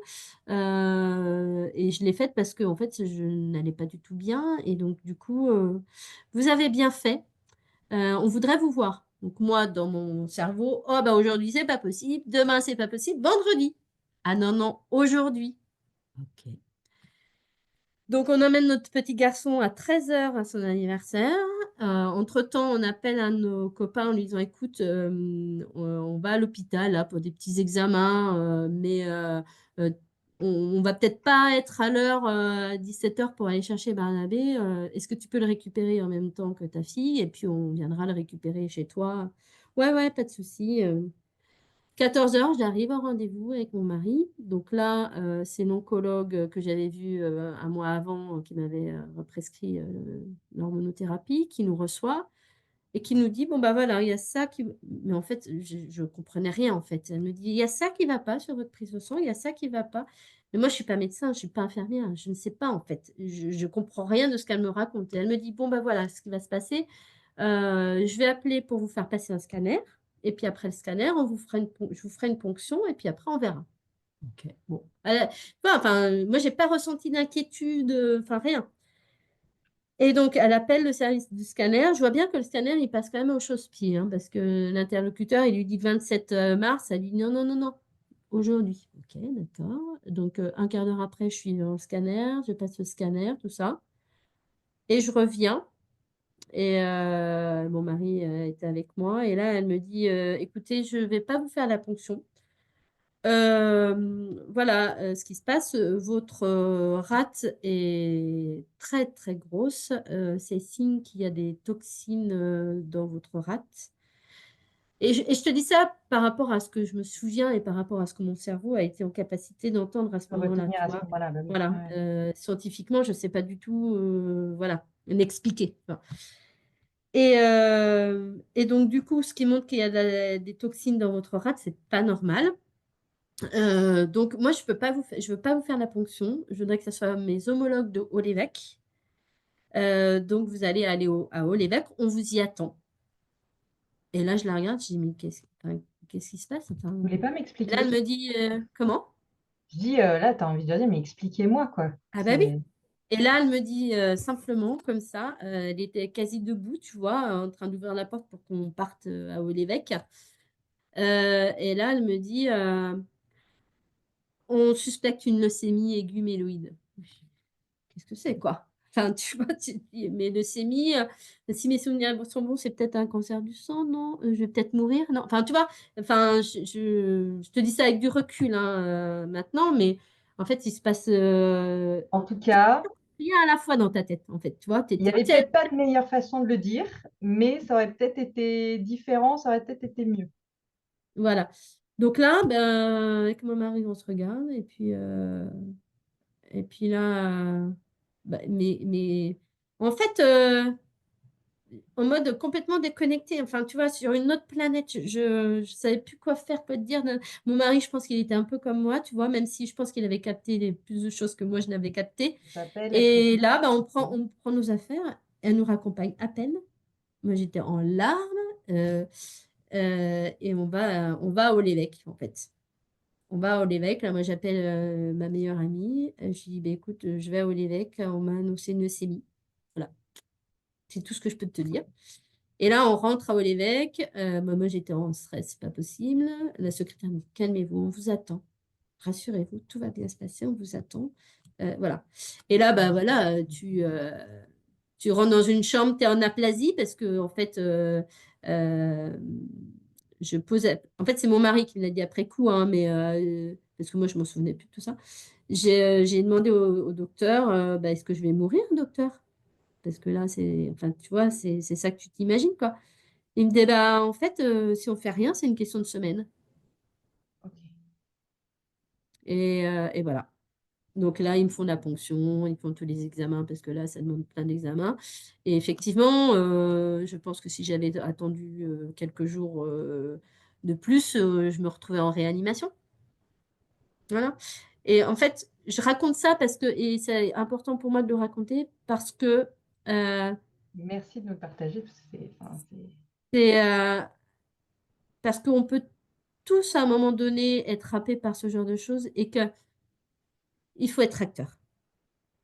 Moi, si je n'avais pas été actrice aujourd'hui, je ne serais pas là devant toi à parler. Tu vois, je serais morte, clairement. Si je n'avais pas ce 14 mars 2023 pris cette ordonnance, je serais morte. Tu vois. Et aujourd'hui, la santé publique en France, elle est dans un tel état que si on reste les bras croisés, alors qu'on a mal quelque part, alors qu'on a un doute sur quelque chose, quand il y a un doute, il n'y a pas de doute. On va chez le médecin. Point barre. Et on tape du poing sur la table si besoin. Moi, hmm. j'entends trop de femmes qui me disent, ah, mais mon médecin, il m'a dit que j'avais 40 ans, c'est pas encore le moment de faire une mammographie. Non, stop, on oublie ça. On a un doute, on va faire cette fichue mammographie. Oui, ça peut faire mal. Oui, ça fait peur. Mais on l'affronte et on y va. Parce que derrière, ce qui nous attend, c'est peut-être la mort. Et la vie, elle est trop belle pour l'arrêter comme ça à 40 ans. Tu vois, voire plus tôt. Hmm. Donc pour moi, c'est important de témoigner de ce qui s'est passé parce que en fait, c'est ça, OK. Après, j'entends en tout cas qu'il n'y a pas eu que le médecin. Enfin, tu vois, tu dis il faut aller chez le médecin, mais en fait, c'est surtout parce que tu as été 2 fois quand même, hein, chez l'oncologue. Donc en fait, En fait, faut avoir, je pense que OK, les médecins, ils ont leur expertise, ils ont voilà. leur technicité, ils ont leur savoir, mais toi, tu as un savoir, c'est ton Hmm. corps, c'est toi. Donc, qui mieux que toi te connaît, tu vois? Et quand j'entends, ouais, mais il faut pas trop s'écouter. Oui, OK, enfin, tu t'arrêtes pas pour un petit rhume, oui. Mais quand ça se répète, quand tu as des douleurs, quand tu as des choses qui traînent dans le temps, où ça devient chronique, où tu as un doute, et tu as cette petite voix en toi qui te dit, c'est pas normal, c'est pas normal. À un moment donné, il faut s'arrêter, il faut l'écouter. Moi, je suis révoltée contre la phrase que tu viens de dire juste avant. Il ne faut pas s'écouter. Qui a dit Ouais, ça? mais on l'entend, ça. Enfin, tu Mais l'as qui jamais a dit entendu? ça? Tu l'as jamais Euh, entendu? Bah si, si, c'est quelque chose qui est, mais pas dit, Franco, mais sous-entendu tout le temps. Hmm. Sous-entendu. Bien sûr, c'est C'est-à-dire que, sous-entendu souvent. en gros, ce que tu ressens n'est pas juste. Presque, en Tu gros, sais? ton corps, alors qu'en fait, on est totalement déconnecté à Hmm. force. On ne fait plus confiance à notre corps à lui dire, OK, C'est en ça. fait, ce que tu me dis, je ne veux pas l'écouter. Hmm. Hmm. Tu as été, tu as senti qu'il y avait un truc, tu l'as écouté. Enfin, et je trouve ça De toute façon, super c'est dingue. après, tu vois, moi, je suis persuadée d'un truc, c'est peut-être un peu uluberleux ce que je vais te dire, mais je suis persuadée d'un truc, c'est que j'ai une bonne étoile, voilà. Euh, et qu'il y a plus grand que moi et que j'ai un ange gardien. Enfin, je sais pas comment l'expliquer, mais que euh, et grâce à ça, je suis encore là, tu vois. Hmm. Moi, j'y Parce que crois. Moi, j'y crois vraiment à cette idée que euh, il y a quelque chose qui veut nous vaut du bien quand même dans tout oui, ça. mais Pour qu'on totalement. fasse des ajustements, je suis Hmm, persuadée que ce que la vie ne voulait pas me donner d'une certaine manière quand j'ai hmm, essayé d'être maman, c'était vraiment un signal, quelque hmm. chose qui me disait il y a des ajustements que tu as besoin de faire, de Ouais, c'est voir. ça. Hmm, Et moi, je crois vraiment que j'étais en mode robot. hmm, Quand tu as exprimé tout à l'heure ton histoire par rapport au fait que tu as senti, toi, qu'il y avait un désaxe, ouais, tu n'étais plus aligné. Moi, j'avais vraiment l'impression d'avoir attendu très longtemps pour sentir ça. Et du coup, j'ai attendu tellement longtemps que j'étais à côté, je vivais, j'ai hmm. l'impression, à côté de mon corps. Mmh Je mh. ne ressentais plus rien. Ouais. J'étais un robot Ah et oui. lui, tous les signes qu'il me disait, je ne les sentais Mmh. absolument pas. Mmh mh. Ouais, comme ouais, déconnectée Ouais, ouais. et Déconnecté, ouais. comment, tu as ressenti toi aussi ça? Ça te parle ce que je te parle ou Oui, toi, oui, tu as oui, toujours réussi à sentir en plus? fait, c'était en mode automatique. Ouais, je l'ai ressenti. Tu es en mode automatique. Tu fais ta vie, tu as tes petites routines, heu Pas de et conscience puis la vie vraiment s'avance comme ça et puis il y a un jour où tu as un déclic, et moi ma vie elle sera plus jamais comme avant, tu vois? Souvent on entend: «Ça y est, tu es guérie, tu reprends ta vie comme avant», mais non en fait, non, non, non, stop. c'est une Il cicatrice. y a plus enfin l'avant il est là, mais tu te moi aujourd'hui l'après, il a été laborieux, jusqu'à il y a peu de temps parce qu'en fait l'après il est compliqué. Il est très Mmh. compliqué parce qu'en fait tu es en vie, mais tu sais plus en fait, tu as plus la notice de rien. Tu as envie de vivre, mais tu sais plus comment t'y prendre. Tu as envie d'être en relation avec les autres, mais tu es hyper maladroite. Hem, Tu as envie de reprendre un travail, mais pas forcément parce que tu sais qu'il faut garder un équilibre parce que ta santé, elle reste fragile et que la seule priorité qui existe aujourd'hui, c'est ta santé. Parce que sans ta santé, tu as plus rien. Sans ta santé, tu peux plus marcher, tu peux plus dormir, tu peux plus manger, tu peux plus voir tes proches, enfin tu peux plus rien faire en fait, tu vois? Mmh mh. Donc moi, ma priorité aujourd'hui, c'est celle-ci, c'est de rester en bonne santé pour pouvoir, voir mon fils devenir l'homme qu'il doit devenir et pouvoir, kiffer chaque jour que Dieu fait pour moi. Voilà. Le reste, c'est pas que c'est pas important, mais ça vient après, quoi. Après. Et donc mon Mmh. épanouissement personnel, bah, il va passer par, des choses que je kiffe, que j'aime. Là, tu vois, j'ai créé une association qui s'appelle «Et après», Et pour je parler le et sens. agir ensemble, sur l'après-cancer. Parce que le pendant, il y a ce qu'il faut, et voilà. Mais sur les territoires ruraux, bah, après quand tu rentres de l'hôpital et que tu as plus de traitement, tu rien, mais tu es qui? Bah, tu sais Mmh. pas. Professionnellement, tu sais pas. Socialement, tu sais pas. Tu as perdu, tout lien avec ta libido, tes relations, c'est complexe parce que tout le monde autour de toi a continué sa vie et que toi, tu l'as mise complètement entre parenthèses et que tu sais plus, en fait. Tu as plus d'envie, tu as plus de motivation, donc si tu as pas en toi un tout petit peu de flamme, pour te lever le matin, déjà te lever le matin, prendre ton petit déj avec, mon fils et mon mari, bah, c'était, une montagne, tu vois? Mmh. Regarder voir mon fils et mon mari partir pour leur journée et toi rester à la maison en te disant: «Bon OK, alors je fais quoi maintenant?» Tu vois? OK. Qu'est-ce que j'ai traversé? Et puis je fais quoi maintenant? Ça va être quoi ma vie maintenant? Tu vois? Et du coup, ça serait quoi ta méthode? Qu'est-ce que tu extrairais Bidouille, de ce qu'il bidouille, faudrait bidouille. pour se réinventer? Je vais te ouais, enfin,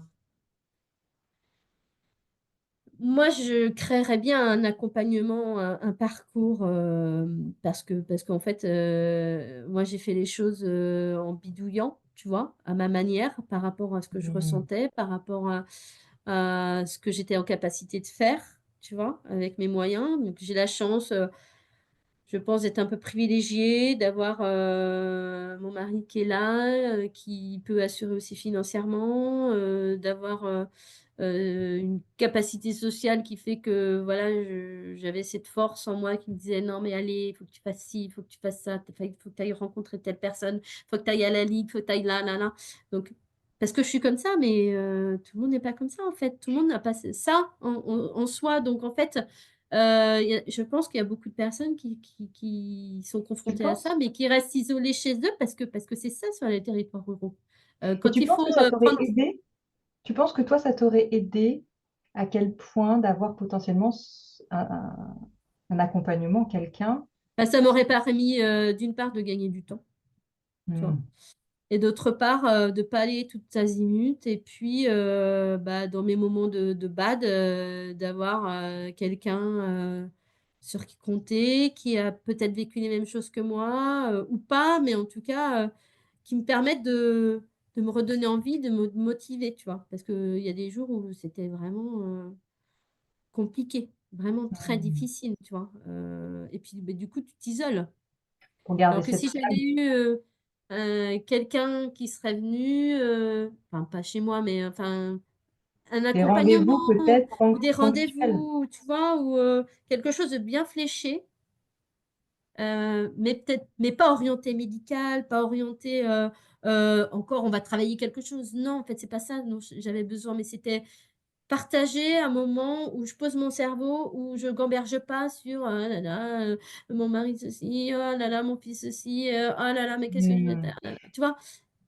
Cette Me idée un peu sortir de chez moi et justement, faire un truc qui me mette un peu en joie, tu vois, qui me redonne et tu vois, ce euh, qui me vient tellement quand tu parles, quand je t'entends, c'est cette idée, OK, c'est quoi qui te dit ton cœur? T'aider à rester connecté à ce cœur et à c'est quoi qui fait que tu as mm, envie de te lever le matin?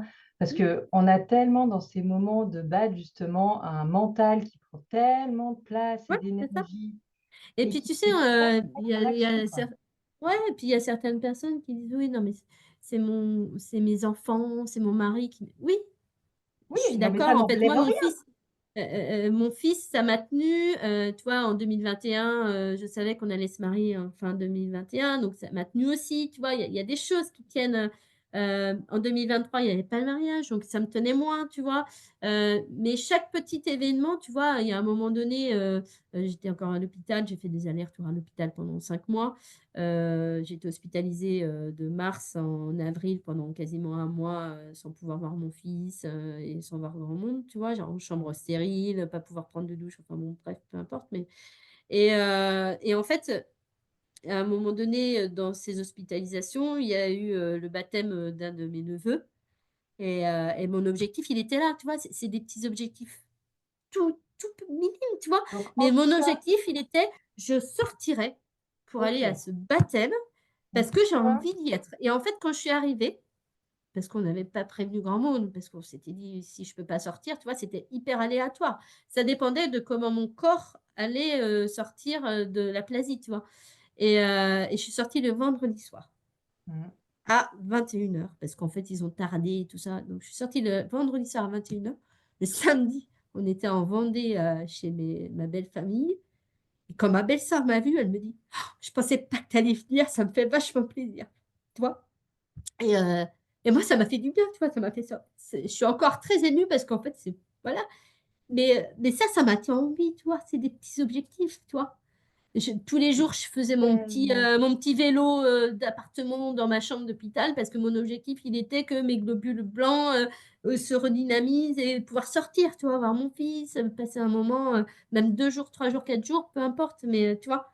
en tout cas, ça, c'est Et quelque chose qui t'a vraiment que tu identifies, qui t'a vraiment aidé, c'est à te fixer des objectifs, ah ouais, et même et encore, et tu qui vois. répondaient aux valeurs importantes qui est, de Ouais. ce que tu me dis, ces relations. Tu es quelqu'un qui se nourrit. Tu disais tout à l'heure que quand ça allait pas, tu as besoin d'aller Hmm. voir les autres.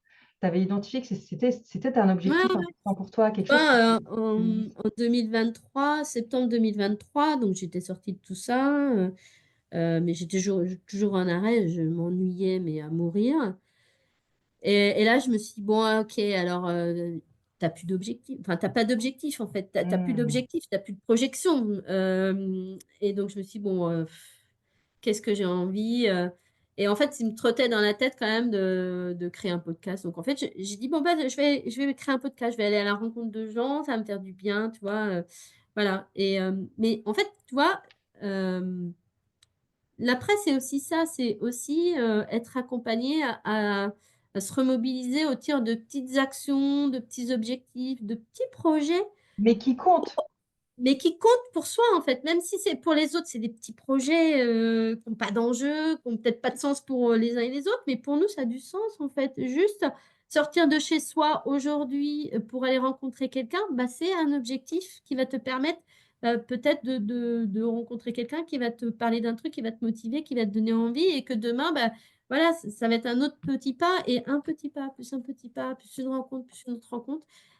Bah là, tu arrives à développer Et un peu plus de créativité, de plus en plus de petits moments de joie, de plaisir, et ça te refait Et regarder grandir dans le ta petite rétro, âme, et remettre à l'unisson ton corps, ton âme, ton esprit, et te dire, OK, allez, on y va. et voir tout ce que tu traverses, regarder dans le rétro, prendre le temps de voir que tout, tout ce que tu as réussi à mettre en place, c'est quelque chose où Mais parce que j'ai cette ça a tellement de valeur. capacité-là, mais en fait, je me dis, est-ce que tout le monde a ça en lui, en fait, tu Mm. vois? Et peut-être pas. Et donc, qu'est-ce que deviennent ces personnes, tu vois? Et donc, mon souhait dans la fondation de cette, association, c'est aussi ça. C'est de proposer quelque chose, heu, pour pouvoir, aller identifier ces personnes, et rompre l'isolement, recréer du lien, et petit à petit peut-être, aller capter, voilà, des envies, des projets, et les construire ensemble. Mm. Donc ça, c'est l'association. Tu lui as Et trouvé après, un nom déjà? Comment? ouais, elle s'appelle «Et après». Ok. Et là, donc on est 3 à avoir, cofondé cette association. Donc une autre jeune femme qui a eu un cancer du sein, et un monsieur, de 70 ans à peu près, qui n'a pas vécu la maladie directement, mais qui l'a vécu à travers sa femme, avec qui on a un lien très très particulier. C'est un peu comme mon deuxième papa, et qui est assez fou pour me suivre dans cette aventure aussi, tout comme Leslie, et qui ont trouvé mon projet. Claude m'a dit: «En fait, ton projet, il m'a permis de prendre conscience à côté de quoi je suis passée avec ma femme». Voilà. Sans aucune Ça veut culpabilité, dire hein, quoi, mais ça, vraiment, exactement? bah, en fait, quand je lui ai présenté mon projet, en fait, je l'ai écrit, et j'ai, identifié, en fait, bah, moi, mes ressentis, en fait, tu vois? Heu et il m'a dit: «À travers la lecture de ton projet et ce que tu as identifié, bah, je me suis rendu compte que quand, ma femme a vécu la maladie, bah, peut-être qu'elle avait traversé des choses que moi, j'avais pas perçues, j'avais pas captées, que j'avais pas forcément été présent de la bonne manière, en fait», tu vois? Hmm. Et il Ça, m'a c'est dit: quelque «Merci, chose. merci de cette Hmm. prise de Ça, c'est conscience, parce que du coup, je pense que ça peut servir aussi à d'autres». Parce que même tellement. si on est aidant, même si on est proche, on perçoit peut-être pas ce par quoi nous, à l'intérieur de nous, on Mais non. passe, en fait, tu vois? Et ça, je te rejoins que dans n'importe quelle épreuve qu'on peut vivre, autant se sentir entouré de nos proches, ça a une valeur juste inestimable, Bien sûr. mais c'est pas les personnes les plus ressources Non. pour nous aider. Souvent, c'est pas celles qui savent comment être Mmh. le plus aidant pour nous. Il y Oui, en a oui.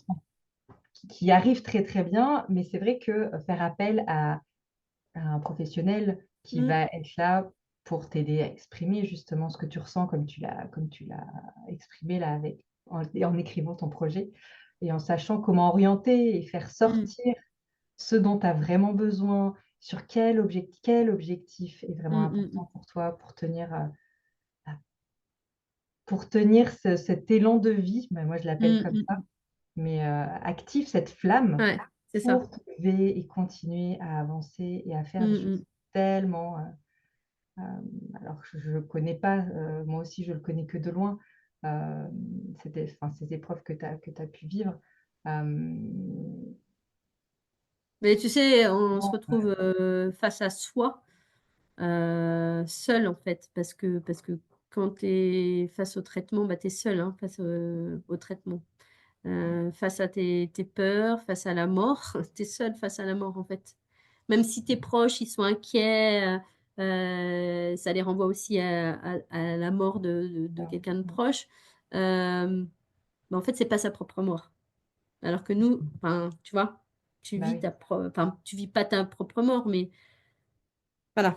C'est, et du coup, c'est ce que je dis souvent. Je dis, en fait, les personnes qui sont pas passées par ça, elles ont conscience, effectivement, là, dans la tête, que la vie, elle peut s'arrêter à tout moment.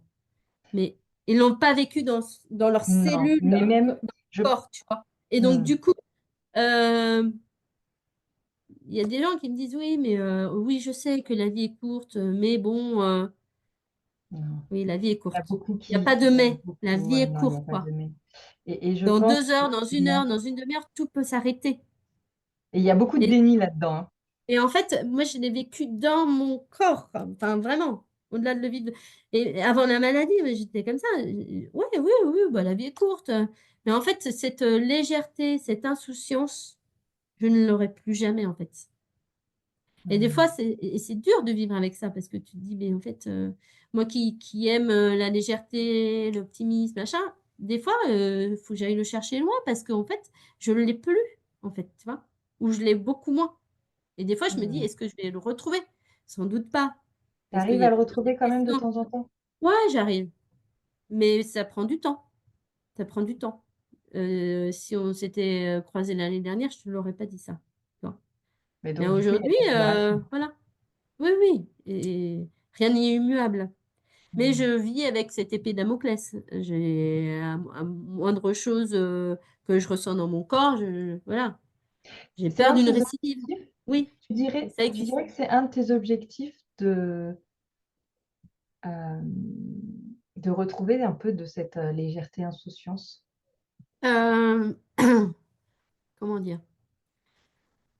Heu, je sais que je le retrouverai jamais, j'en suis très consciente. Entièrement, Heu, tu veux dire? je sais que je le retrouverai pas entièrement, mais je sais malgré tout qu'il y a plein de moments, heu dans mon quotidien, dans lequel je peux, hem, le toucher du doigt. Donc en fait, l'objectif pour moi, c'est de toucher au maximum ça du doigt dans mon quotidien, tu vois? Mmh. Et c'est ce que je dis souvent aujourd'hui, ma philosophie, c'est, qui va dans ce sens, c'est: «OK, la vie, elle peut nous imposer des contraintes, ça c'est clair et je ne les refuse pas. Pour autant, moi, mon objectif, c'est que les contraintes que j'ai dans ma vie, au maximum, je veux pouvoir les maîtriser, tu vois? Tout Vous en choisir, sachant tu qu'il y veux a des dire? contraintes, que je pourrais pas enlever, que j'ai pas envie d'avoir, mais que je pourrais pas enlever. Parce qu'intrinsèquement, le fait d'être maman, bah, ça engendre des contraintes. Intrinsèquement, le fait d'être avec, quelqu'un, ça engendre des contraintes. Voilà. Mais c'est pas des contraintes, c'est plutôt des En tout cas, c'est choisi de ce que je comprends. Tu veux ouais, voilà, aujourd'hui c'est choisi. choisir les contraintes? Et quel seuil de tolérance j'ai par rapport à ça, tu vois? Et OK. aujourd'hui, effectivement, parce que l'année dernière, j'avais pas cette réflexion et tu vois, je me disais: «Bah, peut-être pour sécuriser, je vais reprendre un job de salarié, nin nin». Et aujourd'hui, pour moi, non, en fait, c'est clair. Le job de salarié, ça va me mettre des contraintes que je n'aurais pas choisies. Ça va me faire me lever à pas d'heure pour aller, être 8 heures au bureau, finir à 17 heures, pas pouvoir aller chercher mon fils quand je veux, tu vois? Pas C'est passer marrant des parce que moments là, de déjeuner avec mon fils en tête à tête. Non, en fait. Donc du coup, oui, ton bah, exigence monte pour pouvoir être vraiment au plus près de ce que tu veux, de tes ouais, choix et de ce ouais, qui te ouais. permet d'être un peu plus légère, heu Mmh et qui fait et ta en vie joie. chaque jour un peu plus, quoi. C'est ça que Ouais. j'entends.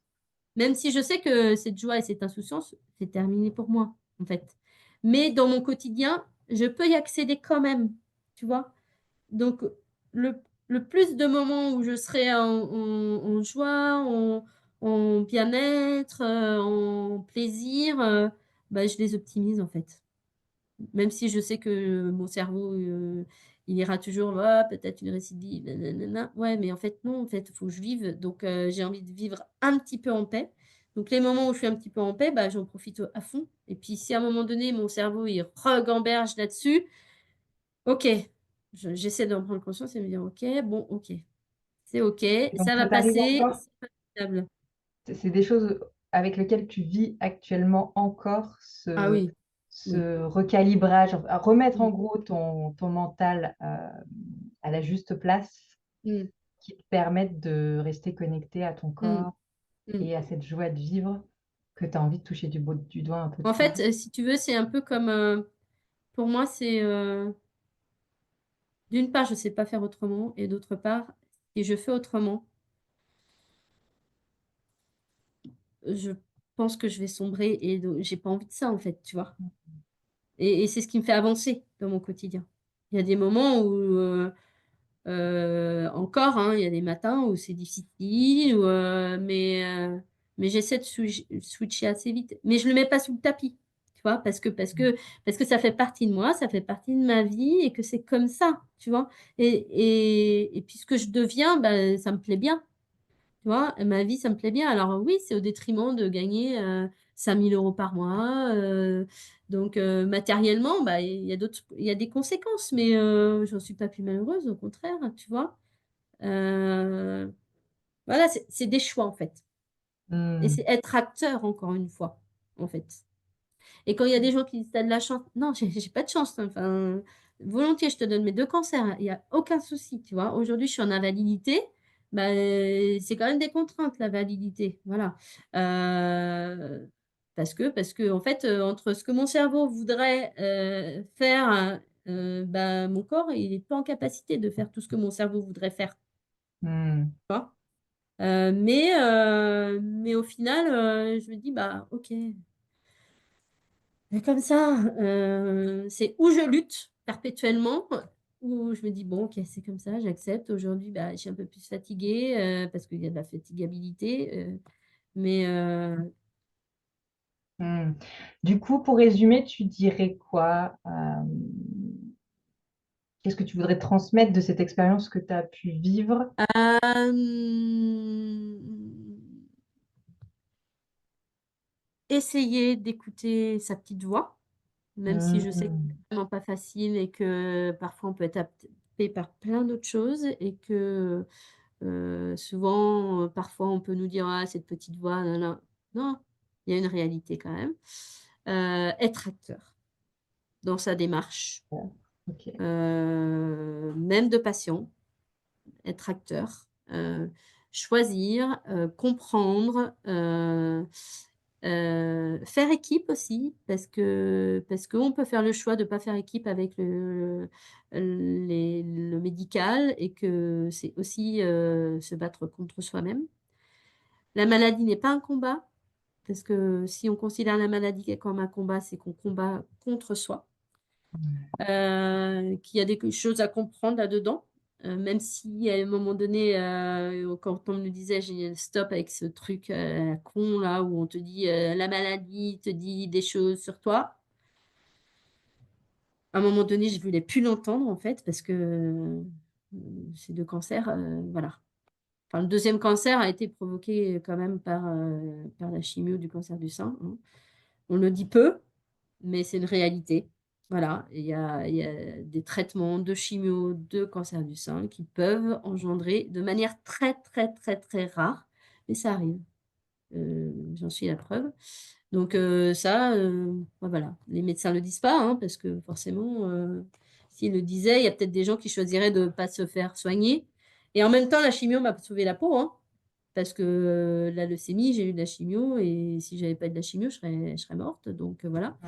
Mais qu'on peut se faire accompagner aussi avec des médecines, J'allais te support demander J'allais te support, demander au niveau, paramédical ou non médical d'ailleurs, qu'est-ce qui moi, j'ai fait de la réflexo-plantaire, ça m'a accompagnée, à peut-être mieux vivre, les traitements, à être peut-être un peu moins fatiguée ou à retrouver un peu de dynamisme, la sophro, le connecté à son corps? sourire, moi, ça a été des ressources, hein, vraiment. Donc il faut pas mettre, tout de côté, je dis pas qu'il faut arrêter tous les traitements. Non, non, non, non, non, non, surtout pas. Surtout pas, moi ça m'a sauvé la vie, mais que, il y a des choses, en médecine support. Maintenant, aujourd'hui dans les hôpitaux, hein, enfin moi quand j'étais à l'hôpital, il y a une socio-esthéticienne qui venait me faire massage crânien, massage plantaire, ça fait un bien fou, hein, voilà, pour appréhender les douleurs, ça guérit pas, mais ça Mais tu accompagne. vois? Mais je vois tellement l'utilité, et qui n'est pas présent d'ailleurs, du métier de coach, Mmh, auprès des médecins et des équipes médicales pour ah, aider clairement. justement les gens à avoir et à garder cette flamme. Qu'est-ce qui est Mmh. important? C'est quoi l'objectif? Ah beh, bien sûr, bien sûr. Enfin moi j'ai un rêve de dingue. Je me dis: «Mais un jour, mais j'en suis enfin à force de croire, je sais pas, ça sera peut-être réalité un jour. Mais j'ai tellement cette vision que la médecine a un manque. Tu vois, ce côté justement, on dit que souvent on a des choses à changer. Tu vois, que moi, mon mari sort de chez le cardiologue, il a du coup une alimentation à changer. Et du coup, il est avec sa liste. Et du coup, ben, il a la chance d'avoir une coach à la maison qui l'aide du Mm. coup à changer un Bah peu oui. ses habitudes, En fait, son tout le monde n'a comportement. pas cette chance-là, en fait. Mais Tu je me rentres dis, avec ta liste et tu en fais quoi, en fait? eh ben, c'est Tu as surtout que tellement si tu as la ancré des habits. culpabilité, Ouais, bah oui, bien la sûr. culpabilité qui va faire que du coup, bah, tu vas avoir Bien vachement de sûr. mal à changer ces habitudes-là. La Ou culpabilité. alors, tu vas être dans l'extrême et tu vas te mettre une pression qui va de- t'engendrer un stress tellement fort que ça va être contre-productif par rapport au changement que tu as à faire. Mm. Et je me dis, il y a quelque chose vraiment Ah bah bien sûr. à renouer entre le médical d'une part, qui est inévitable. Enfin, moi, je vois Mm. dans ces personnes que j'accompagne qui sont en parcours médical pour avoir des enfants, c'est une aide inestimable, toi, dans le traitement de tes cancers. Mm. Heureusement qu'ils sont là pour nous aider. Mais bien Je sûr, mais bien pense sûr. qu'il y a des manques, des choses à rajouter. Je Ouais. trouve que ton idée d'association pour justement aider les gens, alors je ne sais pas si tu l'as bien dit, mais cette idée d'aider les gens à rester dans ce mode projet, de se Mm. créer des objectifs et de Mm. garder cette flamme allumée, de Mm. passer par le côté du corps, utiliser le Ouais. corps. Tu dis que ça arrive un peu au niveau médical. Peut-être qu'il y a des gens qui viennent pour nous aider à réflexion, bref, la Mm. sophrologie, la respiration, c'est juste génial pour nous Ah oui, reconnecter. oui. Mais il y a tout un ensemble, j'ai l'impression, à recréer pour aider Et justement tu cette sais, santé on est à... vraiment dans une société qui est complètement déconnectée à ses valeurs, à ses sens, à son corps. Et on est sur une société très matérialiste, très consumériste, Très mentale, qui très très mentale en fait, qui est mentale. déconnectée à tout ça. Moi, ce matin à la radio, j'entendais le ministre de la Santé là, et de l'accès aux soins parler. Il remettait un peu en cause les arrêts maladie et tout ça. Et j'ai dit, mais faut arrêter quoi, faire de l'économie là-dessus. Alors oui, il y a des abus, ça c'est certain. Pour Et c'est le autant, système il y a qui crée les forcément de la abus, hein. légitimité sur certains arrêts maladie. Enfin, tu peux pas remettre en cause ce genre de choses. Enfin, après, il y a des volontés politiques, des volontés publiques. Si nos élus prennent pas un minimum euh, conscience de l'enjeu qu'il y a là-dessus, c'est clair que la santé, elle va pas s'améliorer, quoi. Ouais. Parce qu'on n'est pas capable de soi-même de s'occuper de nous et de notre santé. Mais en fait, c'est exactement ça. Et la santé ne passe pas que par le médical. Non? On oublie que la santé passe d'abord par nos comportements. Ah, Et bien nos sûr. comportements sont régis par ce que l'on croit. Et si tant que tu ne te mets pas en priorité, Mm, que tu penses, enfin bref, il y a tellement de choses à mm. déconstruire pour nous aider à passer à Bien sûr. l'action pour notre bien et pas contre Mm. nous. Rien C'est que le ça. fait de découvrir que tu n'es plus aligné aux valeurs Mm. que tu es en train de tenir, ça, Ouais. c'est quelque chose de tant que tu l'as pas. En gros, presque, il faut attendre une catastrophe Mm. pour arriver à voir qu'il y a un décalage. Et ça, je me dis, mais euh, bref, tout le système est à revoir. Mais moi, je suis hyper optimiste parce que je me dis, enfin, on est de plus en plus, tu vois, toi, moi, toutes les Oui, oui, personnes oui. que je Mm. rencontre en ce moment, qui sont en reconversion, qui ont Mm. vécu des étapes difficiles, je vois qu'il y a des prises de conscience qui sont en train de changer. C'est peut-être un peu long, le paquebot est C'est long ça. à Oui, réajuster. et puis j'ai envie de te dire, agissons sur ce qu'on peut agir. C'est-à-dire que Exactement. Ouais. ouais, il y a des choses qui nous mettent hors de nous, mais pour autant, est-ce qu'on a les moyens d'agir sur des choses qui sont loin de nous? Non. Non, non, Agissons sur je notre suis tellement quotidien, d'accord. sur nous, sur nos enfants, sur nos conjoints, sur notre Là, on a du environnement. pouvoir. Et Là, on a... là, bien souvent, on est absolument dans le déni à ne pas voir. Enfin, moi, j'ai été pendant des années à côté, pensant bien faire, et je me tirais une balle dans le pied tous les Mm, jours, mm, à mm. continuer à aller dans le mauvais sens. Et il y a des façons de Mm. tomber le masque, en fait. Eh oui, mais ça fait Et peur. d'écouter cette Ça petite fait voix très dont tu peur parce parlais. que en fait, ça fait très peur parce que c'est un grand saut dans le vide.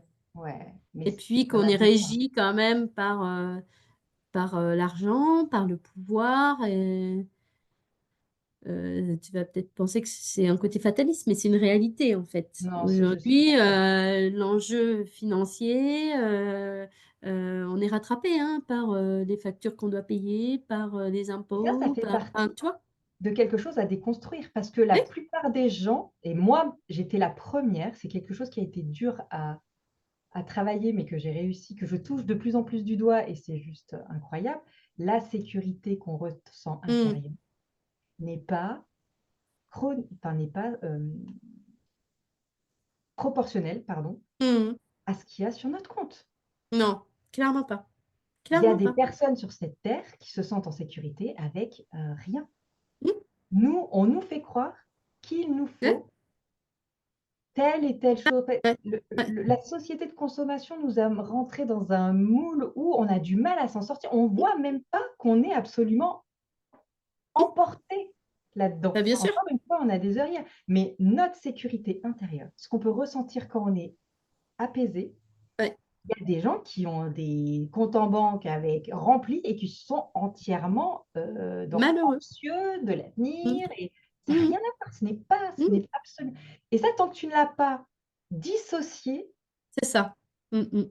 et tant que tu ne peux pas expérimenter par toi-même que, en fait, tu peux t'apporter de la Mm. sécurité de Bien plein sûr. d'autres manières que par l'argent. Je dis Mm. pas qu'il faut pas avoir un minimum, je dis pas Oui, non, mais clairement, on vit pas dans le monde des bisounours où tout est les beau non, et mais par voilà. Mais contre tu sais, moi, je vais te partager un truc et on va peut-être conclure, je sais pas. Mais oui, mais je tu sais, pourrais, quand j'étais, on est hyper bavarde, hein. Mais quand j'étais à l'hôpital, tu vas trouver ça dingue, hein, mais je dis-moi? me suis jamais sentie en insécurité. J'ai eu très peur.